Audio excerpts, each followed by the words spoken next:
true success is 75% in my book. And you can tell me if you disagree with me on that one, Jonathan, but that's kind of how I've conceptualized it. Like, we shouldn't be shooting for 100% because we're still human. We're going to make mistakes. And the all or nothing mindset of our culture is where we don't typically stick with stuff.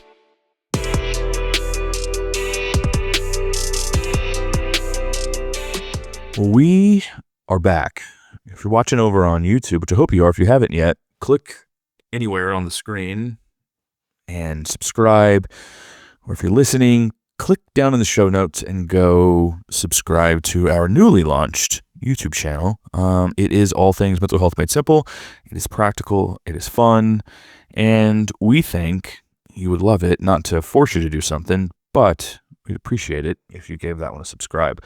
If you are watching this, things look a little bit different. We've had a lot going on, a lot of moving pieces, parts, and as with everything, we try to stay consistent. My office looks a little bit different if you're catching this. So it's been a lot of work getting that set back up to the way it is mostly functional. It's not perfect, but it's practical. But Mark and I are back, and we are going to dive into something that I know I struggle with.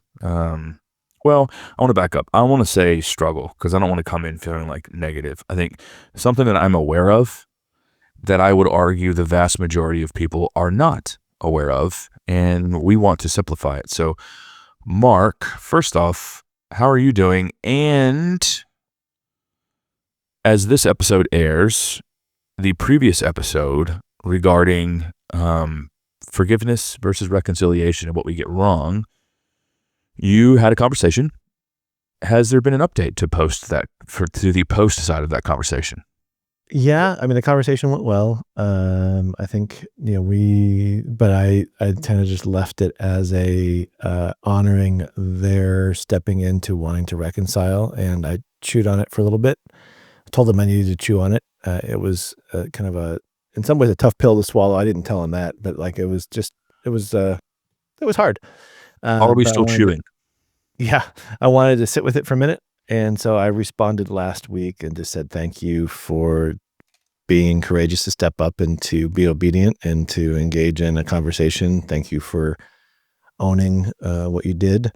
And I really appreciate it. And if our paths, blessings on what you're doing, and our paths will probably cross again, and it'll be good to see you when that happens. And I just left it at that. And then I haven't got any response. I didn't expect a response, right? So I'm not in that, like, I'm looking for any kind of relational reciprocity or growth in that relationship. But I've had to wrestle with my own cynicism. Oh, they just did it because they wanted me to apologize for something too. And so I sat back for a minute and go, okay, was there anything that I needed to own during that? And that's like 8 years ago, right? So is there anything that I need to own in that part of my own journey that I needed to apologize for too? Is that what they were looking for? Kind of, I had to go down I went down that cynical path for a minute. I had to stop myself and go, no, I'm just going to take it for what it is. Not going down that path. If they respond, great. If they don't respond, not a big deal. I have moved. I'm moving on is kind of my decision that I made. Right. I mean, you're moving on again, but you had moved on for, a decade. So it just, I think it shows that one, time doesn't heal all wounds or really any of them. We just move beyond them and sort of, you grow around them. Mm-hmm.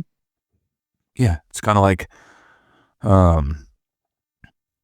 you'll see these stories where sometimes they'll cut down an old tree and then they'll be like sparks that are flying, and you'll see like this tree had grown and it looks super healthy, and there's this one little spot. At first it's like turned in and grows. As the tree gets bigger, it grows over top of it where like an old chain had been left on it, and the chain like grows into the tree and it becomes around it. And on the surface at some point you can't see anything other than just like the bark looks different. Once they cut it over, you'll see like, oh, the chain was once there, then it, like the tree like had to grow and it forced itself around it, and then that chain is still there. It's just no longer noticeable. Right. Yeah. Mm-hmm. Yeah. So well, that's good. I know you probably weren't expecting to give that update, but no, it's good. I love it. We're being honest here, being transparent. We had said we would provide an update, and I wanted to come back with it. Well, today we're talking about thought patterns and what to do.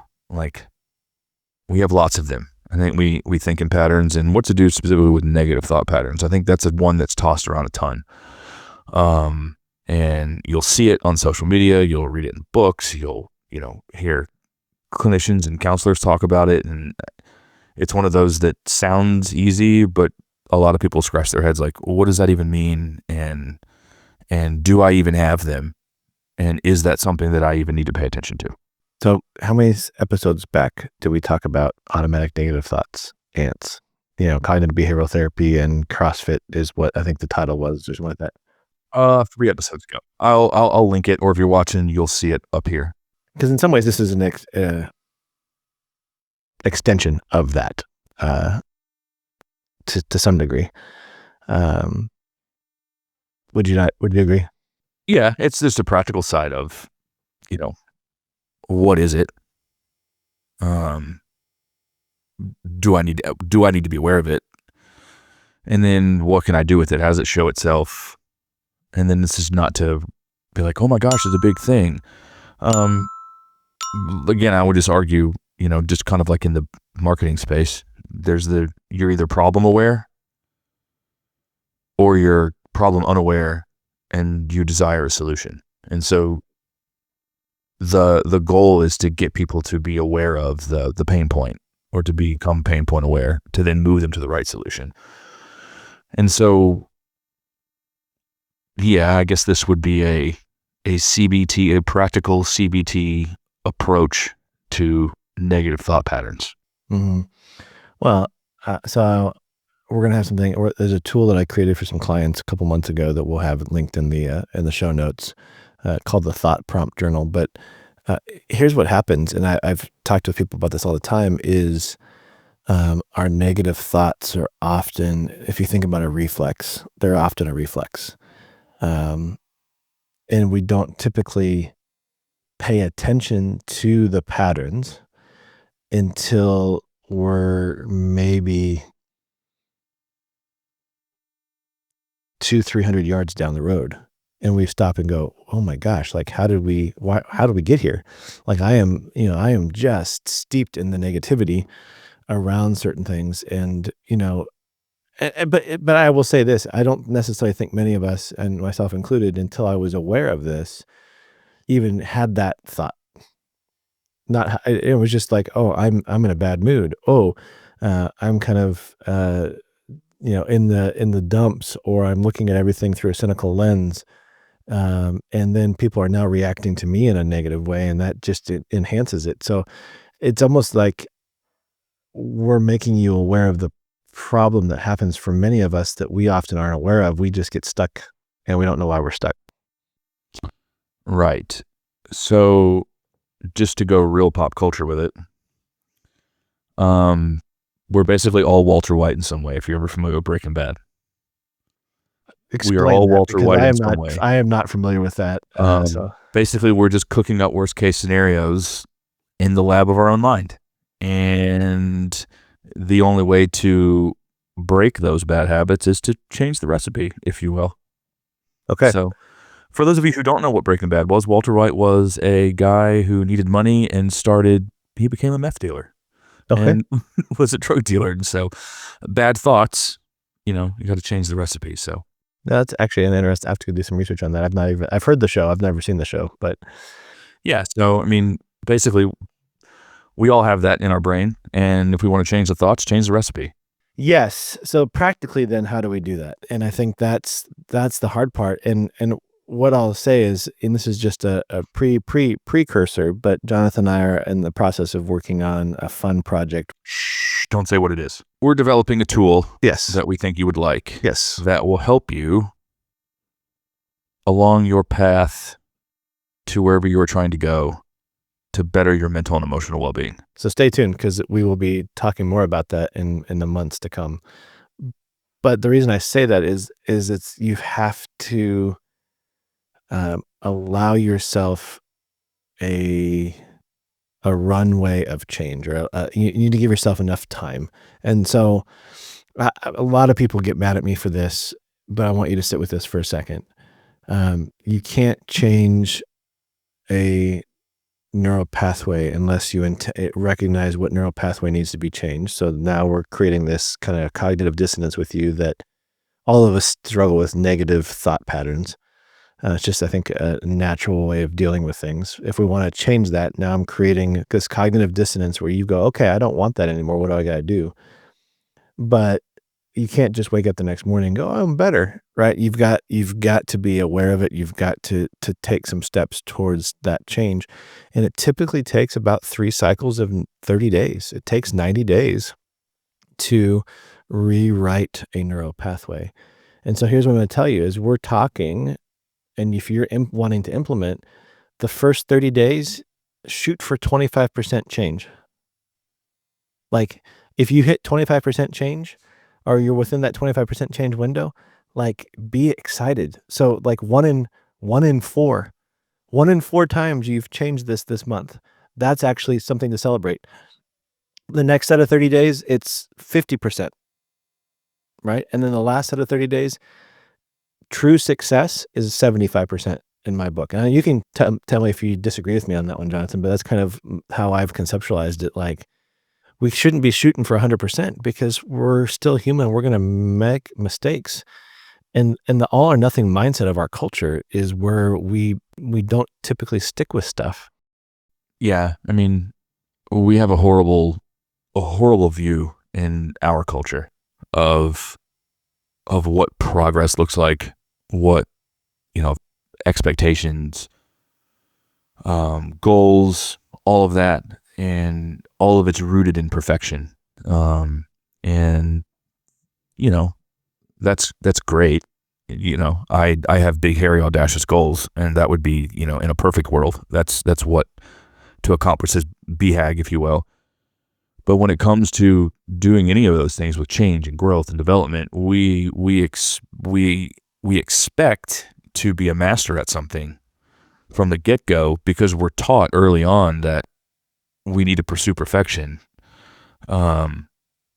versus doing the best you can where you're at with the resources you have readily available, trying to continually to gain momentum, which is actually pursuing excellence and not perfection.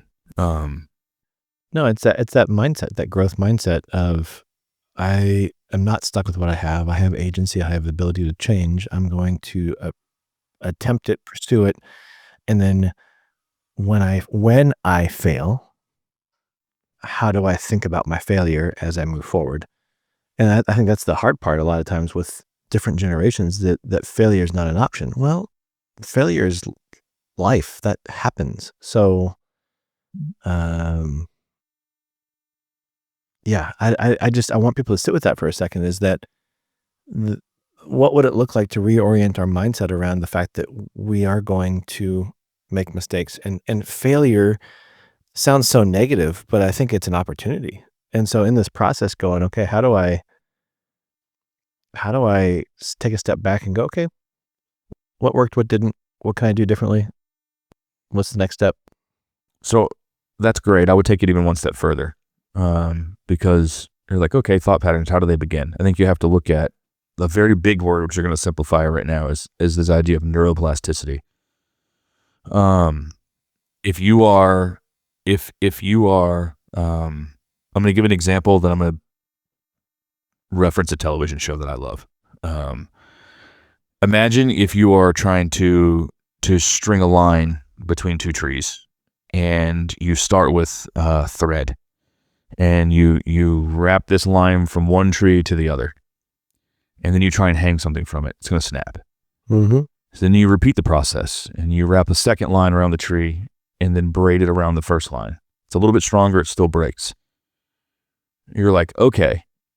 You wrap it again, braid it again, wrap it again, braid it again. So what you're doing is every time you make a wrap around those two trees with that one line, following the same path, you're strengthening something. So before long, you have taken one thread and created a rope that can hold, not just one, not just two, but hundreds, even thousands of pounds. You could say, and correct me if I'm wrong, that's the way your thought patterns work. So your brain has these things called neural pathways. And every time you have a thought, it becomes easier to have that same thought again. And that pathway becomes, instead of just one thread, it becomes hardened and then becomes the default pathway that you will think or experience or feel something based on some outside force, internal force, or, whatever that may be. Reflexive thought pattern is what I call it. Yep. So in TV terms, the greatest television show of all time is The Office, hands down. There's never been a greater television show. There's an episode where Jim, well, every time there's a dinging sound, will just offer Dwight a Tic Tac.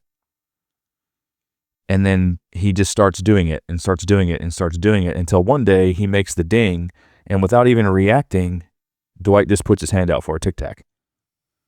And then Dwight's like, wait a minute, why did I do that? And he doesn't even know. Effectively, he wired a neural pathway in him, or a thought pattern and a response pattern based on every time this happens, then this is going to be the response. So it's called operational or classical conditioning with the Pavlov dog type of thing, but those things happen all the time. Well, and, there's I don't, and this is my thought for those that are listening. Has there ever been something where you're like, you just got stopped for a second? You're like, well, why do I do it that way? Where did that come from? Or why did I respond that way? Or why am I reacting that way? Like, those are the best questions you could ask if you want to disrupt or begin to disrupt these neural pathways to create new ones. And so I know a lot of people are sitting here now like, well, that's great. Yeah, thanks, guys. It'll be more confusing, but to even begin to know what of these negative thought patterns you have, and then to even begin to change them, to move through the process of like, what are they thoughts, emotions, behaviors, and then what does it look like to reinforce or rewire?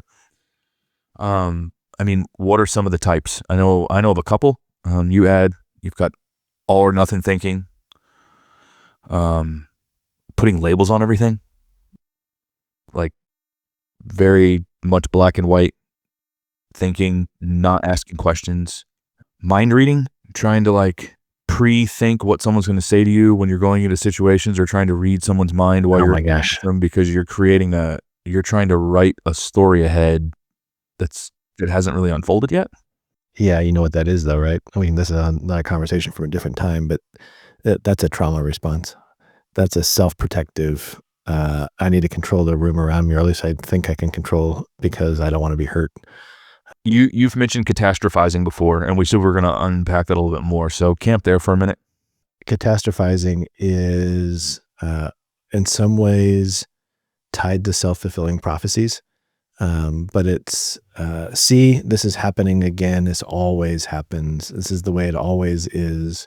Nothing is ever going to change. There's never going to be a way that this is different. And so it's this idea that, it's almost a victim mindset, that I am paralyzed, powerless. This is the way it always happens. This is the way my life always will be. This always happens to me. Why is this, it's taking something small and almost adding a nuclear option to it that is just making it 10 to 15 times worse than it really is, but also going into that deep, deep trench of a negative thought pattern that this is always or never, always the way it is never going to change. And then we get into that mindset of kind of, woe is me, life sucks, why has this always happened to me? And there's no ownership. And this is where in my therapy, I'm big on going, hey, we can go there, but you are 100% in control of your life due to the choices you make, in the sense, that somebody might say, well, what about outside things that happen to me? Yeah, that's a given. Outside forces are going to happen. But we still have control of how we engage and respond in those things. We're not powerless. Oh, for sure. I had a situation yesterday where I had heard someone, I was having a conversation with a family member and heard something. And I thought for a minute, and it was like, it immediately triggered a response to like, I need to go to the source of this and ask a question and figure out why. And then I thought about it, and it was like really, it was pushing me. I was like, and then it was a lot of negative thoughts of like, what gives, what the heck, are you serious right now? And then I had to stop, and I was like, wait a minute, take a deep breath. What good is this going to serve? Like, is this going to benefit me in any way? What will tugging at this thread, so to speak, help? And I was like, all right. And then I thought about that for a minute. And then I realized, all right, I'm not going to go pursue this, because at the end of the day, it's not worth it. 2, it's not going to serve me. It's not going to serve anybody else. And 3, it hasn't affected me in the least. And so the only effect on me pursuing this is going to be stress, probably frustration, and that sort of thing. And I was like, yeah, it's not worth it. Mm-hmm. And just let it be. But it took being aware of like, wait a minute, this is going on. And so that's a tool, I would say, is developing a discipline of awareness. And then again, I'll always say it, curiosity, ask questions. In this case was interesting because the curiosity part of me was wanting to find answers. And I was like, wait a minute, and then flipping it and asking myself questions and then sitting with those answers like, all right, cool. And then finding some relief in the weight of the chest leaving up, and you're like, all right, I don't have to do that. And then just changing lanes and going a different way, not just jerking off the interstate to come to a screeching halt, but like shifting lanes and saying, hey, you know what? I don't have to know any of this. I don't have to pursue this because it's really not worth it. Right. Yeah. But let's be really honest for a second. I mean, not that you haven't already, but, how did you come to the ability to get to that place? Because I know, a lot of my story, I know a lot of your story, and I know that's not always the way that you used to respond to the things. Like, so how is, for those that are listening, like from a practical standpoint, like that sounds great. And that sounds like that's awesome on how that, Right. you responded to that. How did you get there? Like, what would be a first step for people that are listening if we're thinking about practical? Because I'm gonna uncover a little bit of your stuff. I mean, you've done a lot of hard, intentional self work that you need to be very proud of over the last 3 or 4 years. I've been doing a lot of that same stuff over the last 5, 6, 7, 8, 10 years. So it takes time. So how do we instill hope? How do we instill like the next step type of thing? So it does take time, and I'm just going to be very honest. And the reason and everything that we talk about, either on this podcast or within the larger brand of Mental Health Made Simple, is from a place of things that you have learned and taught and that you do professionally because you're a clinician, and things that I have learned and have worked through the process of this. And it does take time. There's no silver bullet. There's no TikTok, no Instagram, no Facebook, no, excuse my language, shitty online quiz that you can take in 5 minutes. It's going to that's going to healthily and correctly get you down the line in a way that's going to give you a good foundation. So you have to build that foundation. And it starts with looking inward. And for me, what got me there is realizing I was a big all or nothing thinker and a catastrophizer. And my emotions, so my thoughts were all or nothing, and everything was either awesome or it was terrible, and I ruined it. Mm-hmm. There was no in between. Mm-hmm. Right. My emotions were everything's awesome, I'm on top of a mountain. Everything's ruined, well, I'm a failure and I am worthless, and like, what's the point? My behaviors from those were either I'm screaming along at 100 miles an hour, just like killing it, kicking ass, doing all the cool stuff, showing up, everyone loves me, or I was reactive and bound up and like would, flight, fight, or freeze, I would run the other way into like, oh no, I have to fix this. So, and Mhm. then there was no sort of reinforcement there. Right. So to get to that place was to realize, wait a minute, all of my stuff is big. I feel it big. I experience it big. It's deep. And I would ping pong from one extreme to the other.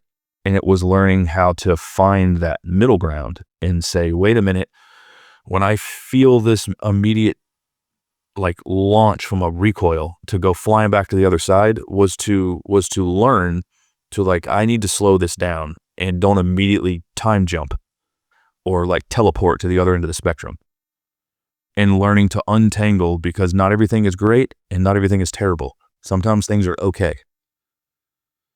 Like just because something doesn't go as planned, it doesn't mean it's ruined. And that's where the catastrophizing piece, you've got to take a step back and go, oh, I do catastrophize. So then I got to do what you just said. I've got to normalize. So that was the process for me. And again, I know that probably sounds like, oh, that sounds great. That's awesome that you got there. But it took for me realizing and being honest with myself and saying, hey, you know what? I am not, to an extent, I'm being lived by my life. And these are all the things that I'm not doing. And I had to listen to other people. I had to go through some like big loss and some hard stuff, and then realize, okay, I'm not going to stay there. Like make the choice. I'm going to walk through the other side of this. And then if I really want to change, I need to just do the work. And so I think practically then for our listeners, it's that what I'm asking you today, I think what we're asking you today is just make that realization. Yeah. It's, you can't solve everything at once. Pick one thing. This is why we do the show. It's not an Instagram quick fix, 5 steps to do this, If you commit to, all right, if you commit to working on one thing, and for me, that's how it all started, working on one thing. And that lended itself into, oh, now we can focus on this. Now we can shift to this. Now we can shift to this. And so all the sum of all of them ended up rising, but it started with working on one thing. And just stick with it. If you're driving a car and all 4 of the tires are out of whack, but somehow you inflate one, and you notice like, oh, and this is a terrible example, and you inflate one, you're going to see on the screen, oh, this one is now normal, and you're going to drive on it for a while, and now you're going to be like, oh, now I want the others to be of the same, and then you're going to fill the other one up, and the other one, you'll probably fill them all at the same time. But if you just start with one, then you watch the screen saying, well, this one is now in the green, all these others are in the yellow, now I want to get all the other ones in the green too. You're going to want everything to rise with it. And so just pick one thing and work with it. Well, and so that's what I'm going to say is, as you're listening, take a step back. So the thought prompt journal that we've given in the show notes is just asking the simple question, and I'll pull it up real quick, is what it's more about recognizing what just triggered me, right? And so when you get triggered, it's because of something internally or externally that has just happened. It could be an engagement with a partner, a spouse, a kid, a coworker, a friend, and you're now dysregulated. And so if you can't do it in the moment, you can do it after the incident, but just kind of come back to go, okay, what triggered me? What just happened? Why did I respond that way? Where did that come from? And you kind of just write down some thoughts. You think through it a little bit. Oh, and what I'll tell people all the time is that trigger ceases to be about the other person once you're triggered. Now it becomes about you and your negative thought processing, your negative thought patterns. It becomes about your physiology. And maybe that's the thing you got to do is just begin to recognize and realize, okay, where did that come from and why did I respond that way? Those are my initial questions when I get triggered. And again, if you're emotionally in upheaval, you're not going to ask that question right now. But once you've calmed down, you can look back and go, if you're wanting to change this, you look back now and go, okay, What happened? Why did it happen? Why did I respond that way? And maybe that's your first step. So for me, what I realized after digging in with this part is that because I had very low self-esteem and very low self-worth, masked in like this forward-facing confidence, but underneath it was like really, and I didn't realize it for a long time. So the awareness piece was first. But then it was coming to an understanding that like I always felt like because of self-esteem and self-worth that when anything happened that was slightly outside or deviated from what my intentions were, um, I immediately felt like I had done something wrong, and like someone's view of me was now changed forever, and that I needed to justify what I did and validate what I did, and would push so hard into having people say, "Oh no, I understand that." Like I then had to go prove my point. I needed to just respond, and prove my point. No, this is why I did this. This is what was going. These were my intentions. And when I realized that the difference between impact and intentions, and knowing that like if I can be okay with myself that whatever happened, that it was from this place with this and with that, regardless of how it was received, and then be okay with the response, like that set me up and helped rewire this need to like send a 15-page email when someone was like, when I misinterpreted, something, or like reactively push someone to get on the phone and have a conversation right now if I thought I'd irritated them, versus being okay to let it sit and be like, this will resolve itself. Like I don't need to like allow fear of, oh no, this is ruined. Oh no, this is destroyed. Oh, I'm not good enough. Like all of those things, or crap, why didn't I do this? I should have seen this differently. Oh no, like this was not how this was supposed to have happened, and then have to fix it right on the spot, or respond in some sort of immediate action to be able to say, okay, wait a minute, let's just stop for a second. Becoming aware of that component of the need to defend myself, the need to convince other people that I was coming from a good place, whether they believed it or not, and then to try and fix something right away, was probably the biggest eye opener in this whole like negative thought pattern thing. Well, and the biggest thing in that too is, and I hate this, this is our story, so I hate this for you and me. This is what's got us to where we're at, is that parts of our worlds were crumbling around us, and that was what got us to change. And I don't want that for those that are listening. I want people to go, okay, do you have a desire for things to be different just because you want to improve self? I don't want people to get to a place of crisis, whereas where I got in my life was where you got in your life, to that it was a catalyst for change. Unfortunately, sometimes that's one of the only ways that things stick, and I know that's why it's stuck for you and it's stuck for me, is that we don't wanna ever go back to that, where we don't ever wanna go back to where we were in those situations, you know? Oh yeah. I mean, my goal is so that, everyone's going to have a catalyst for some kind of change. And for this, it's going to sound all well and great, because I know there's a lot of people out there that are like, oh, my world's not crumbling apart. Great. We don't want it to crumble, and we don't want it to fall apart around you. The reason I had to go through it that way is because I just lived a life reactively responding to a bunch of things around me, where now it's like, okay, I can be more proactive. And then the goal in talking about this is, how could you like gauge where you're at, and proactively speaking, if you want to continue to improve your mental and emotional wellness, if you want to have conversations with those around you, or you see something in someone else that may be showing some signs of this is to help you proactively say, oh, wait a minute, how can I think through this? I'm already healthy. How can I be healthier? Right. Yeah, and it's probably part of the reason that a lot of you are listening to what we're talking about, is that you just recognize that there's always room for growth. You wanna be healthier.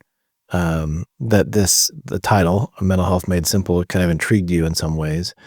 And now you're realizing, okay, a lot of what makes mental health simple is some of these baby steps, some of these first steps. We're moving, it's not, we don't have to complicate it. The complication comes in the drive and the willingness to make a change, and the willingness and the drive to stick with it. like the steps themselves seem really simple on paper, and they're meant to be, but it's the actual um, drive and desire to continue in something that might be hard. Yeah. I think awareness is key. I want to get practical with some tools and then jump in and things that have helped me. And so you add what they actually are and whatnot. So the first one you've heard us say, awareness is key. And think about it. You drive your car with a dirty windshield. You can do it. But it's much easier to see. You feel comfortable and you're safer when you have a clean windshield. And so like awareness is key. Practicing pausing and notice your thoughts before you're reacting. And the only way you're going to get there is to start by noticing what your thought or dissecting what the thought was post reaction. And then beginning to understand it. You'll hear me say curiosity. I ask questions.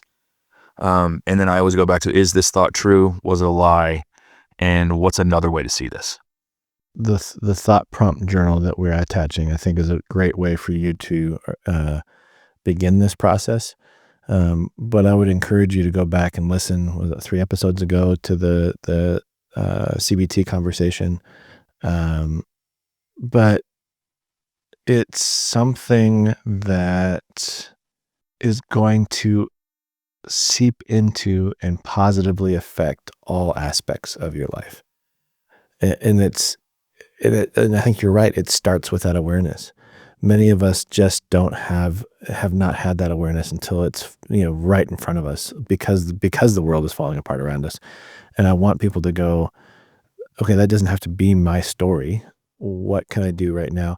And this is where I love it because, and this is maybe another conversation for a different podcast, is that our negative thought patterns create energy.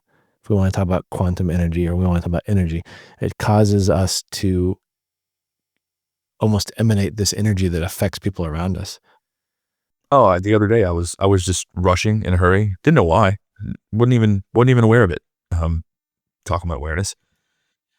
And I was in the kitchen cleaning up, and one of Michelle's daughters was like, "Are you okay?" I was like, "Yeah, why?" She was like, "You just seem really stressed right now." And I was like, No. And then I thought about it and I was like, I am, but I'm not in a bad mood. And I processed out loud. And I was like, no, I'm not in a bad mood. And I was like, I think I had got my mind in this place of like, oh, we're heading out the door and now I'm going to deviate and do this thing. But it did. It raised my stress level and I was rushing and hurrying and she could feel it. She was like, "Are you okay? Are you stressed? Like, what's going on here?" Right. And that's where I have to recognize. And so and I love what you did because this is what I'll tell everybody to do. You process verbally out loud and that diffuses that energy. Right. So when I'm in a funk, which I've been dealing with the flu last couple of days and I've, kind of in this, and so I've recognized that how I've been feeling and thinking, and I've been stressed by certain things in life right now that have just things that I get stressed out about. And so I've had to verbalize to my kids, like, hey, I'm a little stressed right now. I'm in a funk. I'm struggling with stuff that you don't need to be burdened by as far as like what the issue is, but I wanted to verbalize out loud that I'm stuck in a negative cycle right now is what I share with my girls. And they're like, oh, okay. Anything we can do? No, I'm working it out. I'll let you know how I'm doing. But what that does is it diffuses that negative energy. So now they're not looking at me going, did I do something wrong? Am I in trouble? Is dad mad at me? Right. Do you know what it also does I was going to say it. What it does is it helps them from creating negative thought processes and mind reading and being like, oh no, what have I done? Like and catastrophizing and all the things we just talked about. Right. So parents, if you're listening, the best thing you can do, one is awareness, but then two is not assuming that how you're feeling is bad. And that how you're feeling is bad and that keeping it to yourself is the best thing. You've got to get out. Right. Keeping it to yourself seems noble, but it's self-deprecating. And oh, I don't want to be a burden. It's the biggest lie we all tell ourselves. Oh, I don't want to be a burden to anyone. Nobody wants to be a burden to someone, and you're not. The greatest thing you can do for your relationship with your kids, your spouse, whoever it is, your employees, whoever they are, is to be able to say, hey, you know what? I'm bringing in a heightened level of stress, or I'm feeling this, or I'm feeling under the weather today. So just want to communicate that's where I'm at. You haven't done anything wrong, and you're basically resetting a baseline, and then clarifying expectations to say, this is where I'm at. You haven't done anything. And it's also honoring to the person, and it's going to keep them from entering into this place of like, do I need to fix it? Because that can sometimes be annoying when you're like, no, there's nothing wrong with me. There's nothing to fix. Leave me alone. And it keeps them from thinking, oh, I've done something wrong. Next one for me is externalizing. I keep a lot of stuff in my head, and the more that I can get out of my head, and onto paper, it helps. I mean, a to-do list, tasks, whether it's on paper, on the computer, we put in effort into putting those things down so that we don't forget and we can remember to do them. And we have a discipline of doing those things. So with this is externalizing, writing it down, whether it's in a journal. We're going to give you the link to the journal that Mark's been talking about in the show notes. And it gets things out of your head and on paper. And one of the biggest reminders I have is someone once told me, when you write something down on paper, you're making an accountability contract with yourself to understand it, to remember it, and then to actually complete the thing or to work on the thing that you've written down. There's also something that happens when you physically write something down or type it in. You're more likely to remember it versus just saying, oh, I'll remember this later. Because you'll never do it later. And then we're not just looking to remove things. We're not trying to Swiss cheese your thoughts, emotions, and feelings. It's understanding you're replacing. So you're removing a toxin and replacing the deficiency. My counselor had me do this exercise forever, where I had to make a list of things that I always say, and she'd stop me in sessions and then would make me in between go write the positive or the opposite of what that statement was. And so instead of, I always mess up, or I'm always late, or I'm always this, or I'm always that, I'm learning to handle this better. I'm learning to do this. I would have preferred to have done that way. It seems super childish, but you will realize, for me, that exercise right there is what got me to admit that, oh, I do have a lot of negative self-talk. And again, it was never in the sense of vocalizing like, it wasn't as much. Like, I always thought negative self-talk was like, I'm a loser, I'm an idiot, I'm a failure. That is. But more of it's like, why did I screw that up? Dang, why did I do that? That's an all or nothing extreme thought, and that we just get conditioned to say, and understanding how to rewire those or replace those is going to help, instead of making you like Swiss cheese, like fill the holes in the dam. So, okay, simply, as we wrap up, what I want you all to do is just what Jonathan said, like, is to be aware of one way. There might be multiple, but one way that you fall into that negative thinking trap, and maybe take a look at the journal, and go, okay, what is, and this is where the thought prompt journal helps. What is one thing I can do differently when that happens? That's it.